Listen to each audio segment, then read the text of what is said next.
So here's the snowflake. Here's the line we're going to do our first fold on.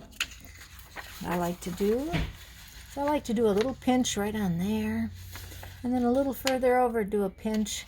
Set it down. If you make that line right there, you smush it flat, get a pretty good fold there.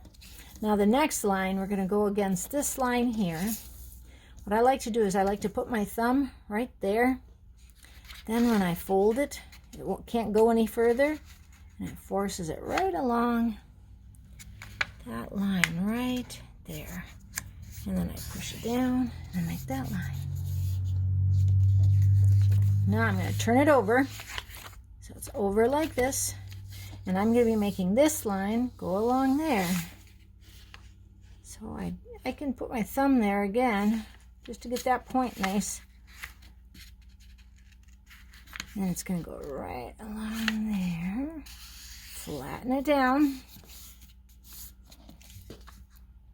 And now we're going to bend it right on that line.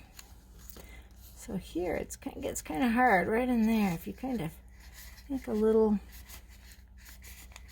bendiness to it, it helps it think about working right. There and there. Smush it down. Here you've got your snowflake.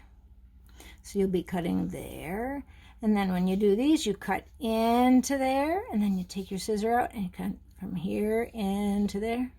So you're cutting away all the dark. Yep, you're cutting away all the dark. So you're going to cut into there and into there. There, there, there, there. So there. And what I like to do is I like to cut right across the top here. Then you're taking out a triangle here, and you're taking out a triangle there.